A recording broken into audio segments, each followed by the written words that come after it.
Hello வணக்கம், இது உங்கள் சிவி ஜோன். சொல்லணும் எப்படி இருக்கீங்க? இப்போ பார்த்தீங்கன்னா எவிக்ஷன். ஸோ நான் ஆல்ரெடி சொல்லியிருந்தேன், இந்த வாரம் 3 எவிக்ஷன் சொல்லிவிட்டு ஒரு விஷயம் வந்துட்டுருக்கு. ஆல்ரெடி வந்து ரெட் கார்டு வந்து 2 பேர் கொடுத்துருக்காங்க. இது எங்கே போய் என்ன சொல்கிறதுன்னு தெரியல.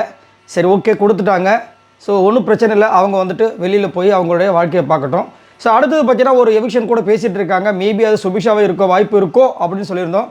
இப்போ அதே மாதிரி தான் வந்து சுபிக்ஷா தான் இந்த பிக் பாஸ் விட்டு அடுத்து போகிற ஒரு ஆளாக இருக்காங்க. எதுக்காக இந்த விஷயத்தை பண்ணாங்கன்னு சத்தியமாக புரியல. ஏன்னா மொத்தமே 9 பேர் தான் இந்த பிக் பாஸ் வீட்டுக்குள்ளே இருக்காங்க. அடுத்த வாரம் ஒன்று இருக்குது, அதுக்கு அடுத்த வாரம் ஒன்று இருக்குது. என்ன பண்ண போகிறாங்க? அடுத்த வாரம் லாஸ்ட் வாரத்துக்கு 5 பேர் இருக்கணும். இப்போயும் வந்துட்டு 2 பேர் அனுப்பிச்சாச்சு. திரும்ப வந்து சுபிக்ஷா வச்சு அடுத்த வாரம் 2 பேர் கூட அனுப்பிச்சிருக்கலாமே. ஆனால் இப்போ இங்கே என்ன நடக்குதுன்னா, நான் ஆல்ரெடி சொன்ன மாதிரி இந்த பணப்பெட்டியில் ஒரு சம்திங் நடக்க போகுது போல இருக்குது. இவங்க இருந்தால் அங்கே வந்து கண்டிப்பாக வந்துட்டு அந்த பணப்பெட்டிக்கு பிரச்சனை வரலாம். ஏன்னா இவங்க வந்து டாஸ்க்காக பயங்கரமாக விளாண்டாங்க. இந்த வாட்டி வந்துட்டு டிக்கெட்டு ஃபினாலே வந்து நிறைய டாஸ்க்காக செம்மையாக பண்ணாங்க. எனக்கு தெரிஞ்சு 3வது இடமோ 4வது இடமோ இருந்தாங்க. ஸோ அதனால் மேபி வந்து சுபிக்ஷாவை அனுப்பிச்சிட்டாங்களோ அப்படின்ற மாதிரி இருந்துச்சு. அதுக்கு போன வாரமே அனுப்பிச்சிருக்கலாம். பாவம், இந்த பொண்ணை இவ்வளோ தூரம் வர வச்சு ஆசை காமிச்சு அந்த பொண்ணு வந்துட்டு கண்டிப்பாக அடுத்த வாரம் வந்து பணப்பெட்டி எடுக்கிறதுக்கு வாய்ப்பு இருக்குமோன்னு ரொம்ப ஆவலாக எதிர்பார்த்தேன். ஏன்னா இருக்கிறதுலே ரொம்ப ஏழ்மையான பொண்ணுன்றது நம்மளுக்கு பார்க்கவே நல்லாவே தெரியுது.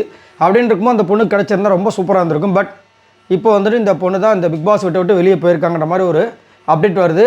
இது வரைக்கும் எனக்கு தெரிஞ்ச அதிகப்படியாக ரூல்ஸ் பிரேக் பண்ணாத ஒரு பொண்ணு இந்த பொண்ணு தான் நினைக்கிறேன். அந்த மைக் இஷ்யூலாம் இது வரைக்கும் அவ்வளோ பெருசாக மாட்டதில்லை. ஒரு வாட்டி 2 வாட்டி மாட்டினாங்க, மற்றபடி பெருசாக வந்து மாட்டல. ஆனால் இவங்ககிட்ட இருந்து அந்த கண்டென்ட்ன்ற ஒரு விஷயம் பயங்கர லாக்கியாகவே இருந்தது.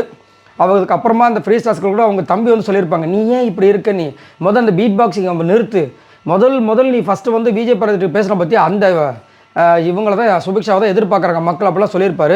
பட் அதுக்கப்புறம் ட்ரை பண்ணாங்க, பட் அது வந்துட்டு சக்ஸஸ் ஆகலை. இப்போ வந்துட்டு அவங்க தான் இந்த பிக் பாஸ் விட்டு வெளியேறி இருக்காங்க, 3வது நபர் அப்படின்ற மாதிரி ஒரு அப்டேட் வருது. இதை பற்றி என்ன நினைக்கிறீங்கிறத மறக்காம கீழே கமெண்ட்ஸ் பண்ணுங்கள். பாய் நண்பர்களே.